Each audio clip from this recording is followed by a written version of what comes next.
इस सेनेगल का आप नाम ले रहे हैं, वो उसका संसद में क्या काम? शायद ये वो राजदंड है जिससे राजा दंड देते थे। शायद ये वो छड़ है जो कि डराने के लिए काम आती थी। शायद ये वो छड़ है जो एक विशेष व्यवस्था को संसद के अंदर लागू करना चाहती है। अब एक बात सवाल उठता है कि क्या इस छड़ का ऐतिहासिक या राजनीतिक महत्व है? तो हम मानते हैं कि इसका जो है विशेष धर्म से लेना देना है, इसी वजह से शायद उसको संसद में लाया गया। लेकिन देश में तो लोकतंत्र राजतंत्र का ये चिन्ह है। ये देखिए, बिल्कुल सही बात है कि ये जो राजतंत्र का जो चिन्ह है, जो 1947 में जब अंग्रेज गए थे तो सत्ता परिवर्तन के उद्देश्य से ये जो नेहरू जी हैं उन्हें दे के गए थे, और ये जो इलाहाबाद के म्यूजियम से इसको लाया गया है, ये राजतंत्र का प्रतीक ही है। क्योंकि लोकतंत्र का प्रतीक तो हमारा अशोक स्तंभ है। लोकतंत्र का प्रतीक तो जो है अशोक का वो स्तंभ है जिसमें चारों तरफ शेर बने हुए हैं। परंतु जब इस सेनेगल की बात होती है तो सेनेगल के अंदर दो थ्योरी निकल के आती है। एक थ्योरी ये है कि ये जो है राजतंत्र का प्रतीक है। दूसरी थ्योरी ये निकल के आती है कि ये जो सेनेगल है बुद्धिज्म का प्रतीक है। अब ये बुद्धिज्म का प्रतीक कैसे है? क्योंकि जब हम देखते हैं कि अशोक चिन्ह की जब बात करते हैं तो उसमें भी एक बैल बना हुआ है, और वो बैल कमल के फूल पर बना हुआ है, और जो चोल शासक थे, जो बुद्धिस्ट शासक थे, उनसे रिलेटेड है। तो इसका जो प्रतीक है अशोक स्तंभ के साथ साथ कुछ लोग ये मानते हैं कि बुद्धिज्म का भी प्रतीक है। परंतु हम भारत में रहने वाले हर उस प्रतीक का विरोध करते हैं जो भारत को एक विशेष विचारधारा से जोड़ने का काम करता है। लेकिन दंडवत हुए हैं मोदी जी, इसको किस तरह से देखते हैं आप? देखिए, जब ये आप दंडवत की बात करते हैं तो मुझे नहीं पता कि वो पार्लियामेंट के सामने दंडवत हुए हैं या कुछ विशेष विचारधारा के जो लोग हैं उनके सामने दंडवत हुए हैं, या एक विशेष विचारधारा को प्रभावित करने के लिए दंडवत हुए हैं। और दंडवत होने के बहुत सारे और भी कारण हो सकते हैं, परंतु जब माननीय प्रधानमंत्री जी दंडवत होते हैं तो अगर वो शायद पार्लियामेंट के सामने दंडवत होते तो अच्छा लगता। दूसरी बात, आप ये देखिए कि जब वो दंडवत होते हैं तो उस तरफ खड़े हुए लोग जिनके सामने वो हो रहे हैं उनका जो भाव भंगिमाएं हैं आप उनको देखिए। दूसरी बात, भारत के या दुनिया के किसी भी राष्ट्राध्यक्ष के लिए ये चीज़ें शोभा नहीं देती कि वो एक विशेष धर्म के सामने या एक विशेष चिन्ह के सामने दंडवत हो जाए। इससे जो भारत की जो सोवरेनिटी है उसको भी खतरा है, और भारत की जो एकता है उसको भी खतरा है, और भारत के जो लोग हैं उनको भी खतरा है। क्या संसद का जो नई संसद बनी है इसका जो हिंदूकरण किया गया है? बिल्कुल किया गया है। देखिए, मैं हिंदू शब्द तो खैर मुझे नहीं पता कि हिंदू शब्द क्या है और उसकी परिभाषा क्या है, परंतु इसमें एक विशेष विचारधारा को लाया गया है। बहुत अच्छा होता अगर वहाँ पर एक ईसाई पादरी होते, मुस्लिम मौलवी होते, बुद्धिस्ट मोंक होते, जैन होते, आदिवासी होते, एससी होते, अनुसूचित जाति से संबंधित लोग होते, महिलाएं होती, और हर विचारधारा, हर पंथ का एक व्यक्ति जो है अगर वहाँ मौजूद होता तो हम मानते हैं कि भारत को राष्ट्र बनाया जा सकता है, और राष्ट्र के अंदर सभी की भूमिका है। परंतु अंतर्राष्ट्रीय लेवल पर जिस प्रकार का ये आज मखौल हमारा उड़ रहा है, अंतर्राष्ट्रीय लेवल पर जो सवाल उठ रहे हैं कि क्या भारत एक संपूर्ण लोकतंत्र है या उसमें राजतंत्र और धर्म हावी हो गया है जैसा कि दूसरे देशों में। क्या जो महिला राष्ट्रपति हैं हमारे देश की मुर्मू जी, उनको नहीं बुलाया गया, उसको किस तरह देखते हैं आप? देखिए, मैं व्यक्तिगत तौर पे ये मानता हूँ कि अगर संसद का उद्घाटन महिला राष्ट्रपति ने नहीं किया तो इसका मतलब कहीं ना कहीं ये स्त्री विरोधी मानसिकता है, कहीं ना कहीं ये अनुसूचित जनजाति विरोधी मानसिकता, और कहीं ना कहीं ये मानसिकता अपने आप को सुपीरियर करने का है कि क्यों किस प्रकार। अब ये कहते हैं कि ये प्रोटोकॉल है, प्रोटोकॉल कई टूटते हैं संसद के अंदर। दूसरी बात, अगर आप एक महिला जो कि अनुसूचित जनजाति से संबंध रखती है उसको नहीं बुलाते तो कहीं ना कहीं आपकी जातिवादी और स्त्री विरोधी मानसिकता को ये दर्शाता है। और मैं आपको एक बात और बता दूं कि कुछ लोग जो है राष्ट्रपति द्रौपदी मुर्मू के बहाने बाहर जो है प्रदर्शन कर रहे थे, और वो ये कह रहे थे कि हम इस नई संसद का इसलिए विरोध कर रहे हैं क्योंकि इसमें द्रौपदी मुर्मू को नहीं बुलाया गया, जो कि बिल्कुल गलत है।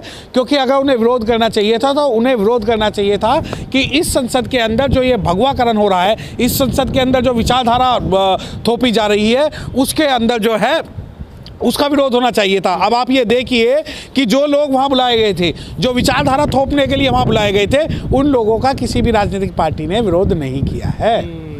लेकिन सर 28 तारीख को सावरकर की जो जन्म दिवस भी है, लोग कह रहे हैं कि इस दिन तो एक माफी वीर का जन्मदिन है, उस दिन जो संसद का उद्घाटन किया गया है। देखिए, अगर जो वर्तमान सरकार है इस भारत के संसद को 26 जनवरी, 26 नवंबर या 15 अगस्त को इनॉग्रेशन करती तो हम मानते हैं कि ये राष्ट्र हित में, राष्ट्र के दिन वाले दिन जो है ये राष्ट्र को सौंपा गया है। परंतु 140वें जन्मदिन पर माफी वीर के 140वें जन्मदिन पर अगर इसका उद्घाटन ग्रहों नक्षत्रों के हिसाब से किया गया तो मैं इसका पूर्ण रूप से विरोध करता हूं, क्योंकि भारत के संविधान के विरुद्ध है। भारत के संविधान के अंदर यह है कि कोई भी सरकार जो है वो वैज्ञानिक दृष्टिकोण अपनाएगी, और आप नक्षत्रों के हिसाब से और टोटकों के हिसाब से और टोने टोटके के हिसाब से अगर भारत की संसद का जो अगर आप इनोग्रेशन कर रहे हैं तो कहीं ना कहीं संविधान विरोधी है और भारत के बहुसंख्यक लोगों की विचारधारा और आस्था के विरोध में है। उनका चित्र लगाया गया है संसद में, उनकी जो फूल चढ़ाए गए हैं मोदी जी के द्वारा। देखिए, अगर ये किया गया है तो मोदी जी पे सबसे पहले राष्ट्रद्रोह का केस होना चाहिए, क्योंकि भारत के अंदर इस प्रकार का अगर कोई भी राष्ट्र को प्रतिनिधित्व करना है तो वो सिर्फ राष्ट्रवादी लोगों को होगा, देशद्रोही लोगों को नहीं होगा। दूसरी बात ये कि आप एक व्यक्ति को अगर पार्लियामेंट का शिल्पकार बता रहे हैं या पार्लियामेंट के अंदर उसकी मूर्ति लगा रहे हैं और अन्य लोगों को छोड़ रहे हैं तो ये कहीं ना कहीं सेडिशन है और देश के खिलाफ युद्ध है, क्योंकि देश के खिलाफ आप उस व्यक्ति को स्थापित कर रहे हैं जिसकी विचारधारा जो है संविधान के विरोध में।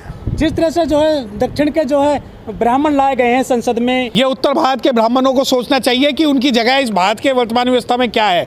ये उत्तर भारत के जो ब्राह्मण मठाधीश है या ब्राह्मण चेहरे हैं उन लोगों को ये बात उठानी चाहिए कि क्या कारण है कि 19-20 लोग जो है साउथ से लेके आए और उत्तर भारत से नहीं लेके आए। तो ये सवाल है, आप उनसे जाके पूछे तो बहुत अच्छा होगा। क्या उत्तर भारत ब्राह्मणों का ये अपमान हुआ है? बिल्कुल, ये तो अरे ये कैसे सवाल आप करते हैं? उत्तर भारत से क्या आपको कोई भी ऐसा एक भी योग्य ब्राह्मण नहीं मिला जो भारत के संसद के समय उसमें उसको वहाँ बुलाया जाता? क्या कारण है कि सभी के सभी लोग साउथ से बुलाए गए? अरे मैं तो अब से पहले ये सोचता था कि ये लोग जो है SC ST OBC में ये अत्याचार करते हैं, परंतु नई संसद के समय तो खुलकर ये आ गया कि ये ब्राह्मणों के साथ भी अत्याचार करते हैं, क्योंकि उत्तर भारत में भी बहुत सारे पढ़े लिखे लोग हैं। उत्तर भारत के अंदर भी बहुत बड़े बड़े ब्राह्मण नेता हैं। उत्तर भारत के अंदर भी बहुत सारे जो ब्राह्मण मठाधीश है वो है, परंतु उत्तर भारत से एक भी ब्राह्मण नेता को ना बुलाना, ब्राह्मण मठाधीश को ना बुलाना, ब्राह्मण गुरु को ना बुलाना, ब्राह्मण शंकराचार्य को ना बुलाना, तो कहीं ना कहीं अब मेरे मन में भी ये शंका पैदा करता है कि सिर्फ SC ST OBC के साथ अत्याचार नहीं हुआ, बल्कि उत्तर भारत के बहुत सारे लोगों के साथ, हर जाति के साथ ये अत्याचार कर रहे हैं। कुछ लोग कह रहे हैं कि इसके जरिए बीजेपी तमिलनाडु में एंट्री कर जाएगी। देखिए, चाहे तमिलनाडु कर्नाटक कहीं की भी बात हो, चाहे अगर ये राजनीतिक स्टंट है तो ये सवाल जो है वो उत्तर भारत से उठना चाहिए कि क्या कारण है कि आज जो उत्तर भारत के लोगों को अनदेखा किया गया। और मैं यहाँ पर क्षेत्रवाद नहीं फैला रहा हूँ, मेरा मकसद ये नहीं कि उत्तर भारत और दक्षिण भारत,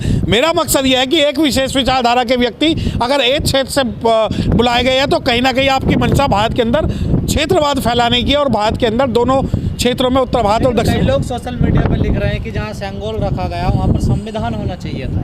देखिए, सेंगोल जो रखा गया है, पहली बात ये मैं आपको एक बात बता दूं कि कहीं भी ना तो संविधान में ना ही बिजनेस रूल्स में इस बात का व्याख्या है कि जो नई पार्लियामेंट कैसे चलेगी, ठीक है।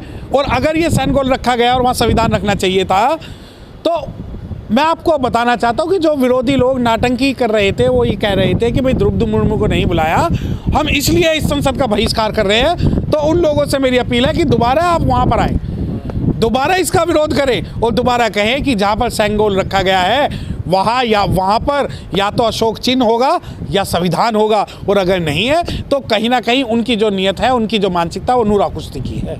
जो विपक्षी पार्टियां, ऐसा किसी ने भी जो पूरी ब्राह्मणीकरण किया गया नई संसद का विरोध नहीं किया है, किसी भी विपक्षी पार्टी ने।